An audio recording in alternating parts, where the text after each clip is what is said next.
బోడే రామచంద్ర యాదవ్ సారథ్యంలో BCY party నేతృత్వంలో BC సింహ గర్జన. బీసీ రక్షణ చట్టం అమలు, రాజధానిలో బీసీలకు 1000 ఎకరాల భూ కేటాయింపులు, బీసీ కార్పొరేషన్లకు నిధులు, సమగ్ర కులగణనతో విద్యా, ఉద్యోగ, ఉపాధి, చట్టసభల్లో 44% రిజర్వేషన్లు ప్రధాన ఎజెండాగా ఈ నెల 22న విజయవాడ గుంటూరు హైవే నాగార్జున యూనివర్సిటీకి ఎదురుగా జరగనుంది. ఈ చారిత్రాత్మక ఘట్టంలో భాగస్వాములు కావడానికి బీసీ సోదర సోదరీమణులందరినీ సాదరంగా ఆహ్వానిస్తున్నాం. కదలిరండి, మన ఐక్యతను చాటుదాం. కడప కార్పొరేషన్లో రాజకీయం వేడెక్కింది. వైసీపీ కార్పొరేటర్లపై గురిపెట్టారు ఎమ్మెల్యే మాధవిరెడ్డి. టీడీపీలో చేరటానికి సిద్ధంగా 5 వైసీపీ కార్పొరేటర్లు ఉన్నట్లు తెలుస్తోంది. కడప కార్పొరేషన్లో ఒక్క సీటే గెలిచింది టీడీపీ. కడప ఎమ్మెల్యే మాధవిరెడ్డితో టీడీపీ కార్పొరేటర్ ఉమాదేవికి తీవ్ర రాజకీయ విభేదాలు ఉన్నాయి. సొంత పార్టీలో అసంతృప్తులను పట్టించుకోకుండా ఎమ్మెల్యే మాధవిరెడ్డి సొంత పార్టీలో వ్యతిరేకులకు చెక్ పెట్టే యోచనలో మాధవిరెడ్డి ఈ రకమైన ఆలోచన చేస్తున్నట్లుగా కూడా ఇప్పుడు ప్రచారం జరుగుతోంది. కడప వైసీపీలో ఇప్పుడు 3 వర్గాల మధ్య ఆధిపత్య పోరు కొనసాగుతుంది. వైసీపీ ఇన్ఛార్జ్ అంజద్ బాషాను వ్యతిరేకిస్తూ ఉన్నాయి 2 వర్గాలు. వైసీపీ ఆధిపత్య పోరుని తనకు అనుకూలంగా మార్చుకుంటూ ఉన్నారు. ఇప్పుడు ఇక కడప కార్పొరేషన్ మీద ఎమ్మెల్యే మాధవిరెడ్డి స్పెషల్ ఫోకస్ పెట్టినట్టు తెలుస్తోంది. పూర్తి డీటెయిల్స్ మా ప్రతినిధి కిరణ్ అడిగి తెలుసుకుందాం. కిరణ్, తన రాజకీయాలకు మాధవిరెడ్డి పదును పెడుతున్నట్లు తెలుస్తుంది. కంప్లీట్ డీటెయిల్స్ ఏంటి?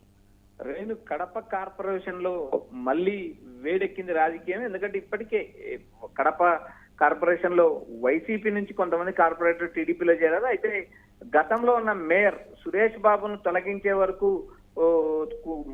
ఏదైతే మేయర్ సురేష్ బాబు కుర్చీ పీకే వరకు నేను నిద్రపోనంటూ గతంలో ఎమ్మెల్యే మాధవిరెడ్డి వ్యాఖ్యలు చేశారు. అయితే అందుకు అనుగుణంగానే మాజీ మేయర్ సురేష్ బాబు కుటుంబ సభ్యులపైన విజిలెన్స్ ఎంక్వైరీ చేశారు. ఈ విజిలెన్స్ ఎంక్వైరీలో ఏదైతే తన కుటుంబ సభ్యులకు కాంట్రాక్టులు ఇచ్చినట్టు నిరూపణ అవ్వడంతో ఆయన అనర్హత వేటేశారు. అయితే తర్వాత జరిగిన రాజకీయ పరిణామాల్లో భాగంగా పాకా సురేష్ ఏదైతే వైఎస్ఆర్సీపీ నుంచే మేయర్ ఎన్నికలు, ప్రస్తుతం వైసీపీ చేతిలోనే మేయర్ కార్పొరేషన్ ఉంది. అయితే ఇక్కడ ప్రధానంగా ఏదైతే వైఎస్ఆర్సీపీలో ఉన్న 3 వర్గాలు ఉన్నాయి. ఈ 3 వర్గాల్లో ఉన్న విభేదాల కారణంగా మరికొంతమంది కార్పొరేటర్లు, దాదాపు 5 మంది కార్పొరేటర్లు వైఎస్ఆర్సీపీని టీడీపీలో చేరేందుకు రంగం సిద్ధమైందని ఒక ప్రచారం అయితే ఊపందుకుంది. ఇది జగన్మోహన్ రెడ్డి సొంత జిల్లా, ఇది జగన్మోహన్ రెడ్డి అడ్డా. జగన్మోహన్ రెడ్డి అడ్డాలో ఇప్పటికే దాదాపు గత ఎన్నికల్లో 2024 అసెంబ్లీ ఎన్నికల్లో దాదాపు ఉమ్మడి కడప జిల్లాలో 10 అసెంబ్లీ సీట్లు ఉన్నాయి. 10 అసెంబ్లీ సీట్లో 7 సీట్లు టీడీపీ గెలవగలిగింది. అయితే గెలిచిన తర్వాత కూడా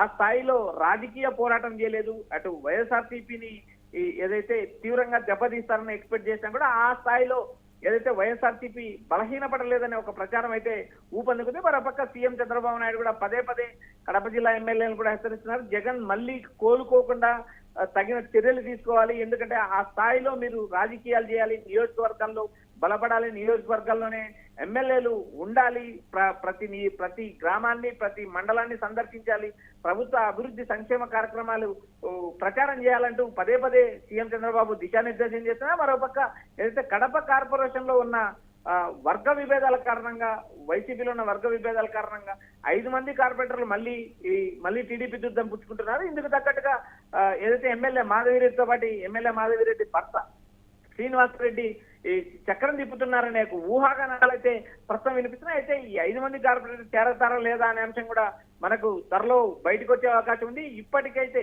ఏదైతే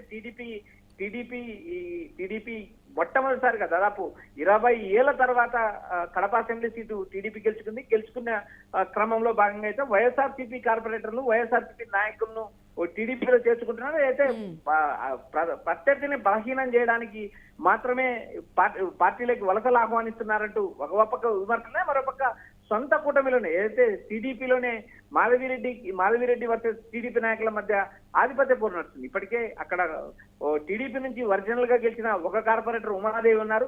ఆమె మామ లక్ష్మిరెడ్డి, ఆలంకాన్ప లక్ష్మిరెడ్డి టీడీపీ సీనియర్ నేత, దశాబ్దాల కాలం పాటు టీడీపీలో ఉన్నారు. అయితే ఎమ్మెల్యే టికెట్ ఆశించారు.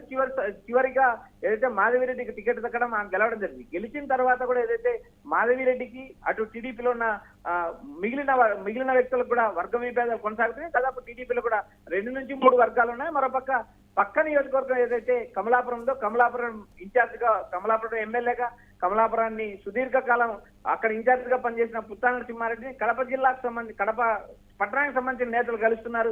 ఇక్కడ మా ఇన్ఛార్జ్ వల్ల ఇబ్బందులు పడుతున్నాం, మీరు సీఎం చంద్రబాబు దృష్టికి తీసుకున్నట్టు గతంలో కూడా ఫిర్యాదు చేసిన నేపథ్యం. ఇలా వరుసగా రెండు పార్టీల్లో విభేదాలున్నా టీడీపీ కూటమిలో ఉన్న వారికి ఏదైతే అండగా కానీ, వారికి ప్రత్యక్షంగా కానీ పరోక్షంగా కానీ అండగా ఉండకుండా ఏదైతే పక్క పార్టీల నుంచి వచ్చిన నేతలకు అందలం ఎక్కిస్తున్నారు మాధవిరెడ్డి అంటూ ఇప్పటికే టీడీపీ నేతల నుంచి విమర్శలు వినిపిస్తున్నాయి. రేట్ ఇక ఇంటర్నల్ గా ఉన్నటువంటి ఈ గొడవలతో కూడా ఇప్పుడు కడప రాజకీయాలు మారుతున్నాయని చూడాలా?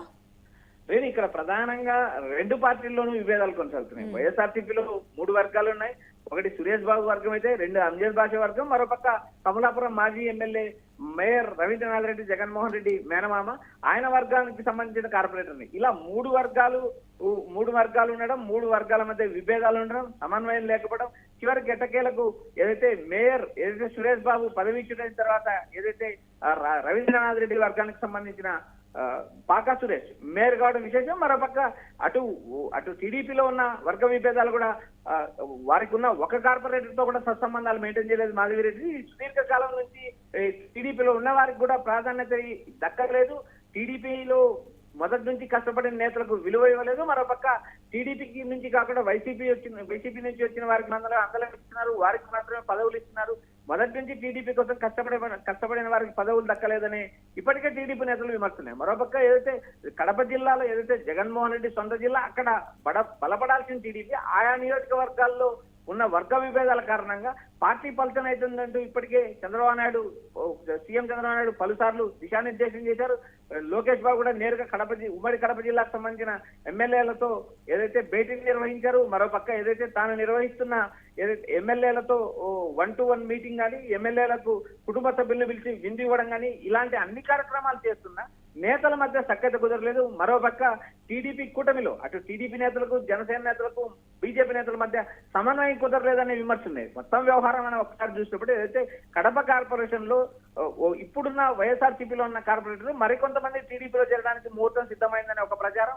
మరోపక్క టీడీపీ కూటమిలో ఉన్న వర్గ విభేదాలను ఏదైతే సమన్వయం చేసుకుని ముందుకెళ్లాల్సిన మాధవిరెడ్డి టీడీపీ నేతలను పక్కన పెడుతున్నారనే విమర్శనాయి. మొత్తం రెండు పార్టీల పరిస్థితి ఒకే విధంగా ఉంది. అయితే ఈ మొట్టమొదటిసారిగా టీడీపీ గెలిచిన తర్వాత ఏదైతే 20 ఏళ్ల తర్వాత కడపలో టీడీపీ గెలిచింది, ఆ పట్టు నిలబెట్టుకోవడానికి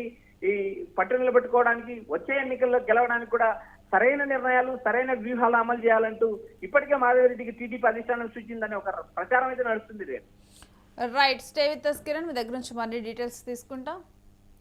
ఇక సొంత పార్టీలో వ్యతిరేకులకి చెక్ పెట్టేయొచ్చున్న మాధవిరెడ్డి ఉన్నట్లు తెలుస్తుంది. ఇక వైసీపీలో ఉన్నటువంటి వర్గ పోరును కూడా తనకు అనుకూలంగా మార్చుకుంటుంది. అంజద్ భాషను వ్యతిరేకిస్తున్నటువంటి 2 వర్గాలను కూడా తన వైపు తిప్పుకుంటున్నట్లుగా, ఈ మేరకు కూడా కడప రాజకీయాలను రెడ్డమ్మ నడిపిస్తున్నట్లుగా కూడా ఇప్పుడు ప్రచారం జరుగుతోంది.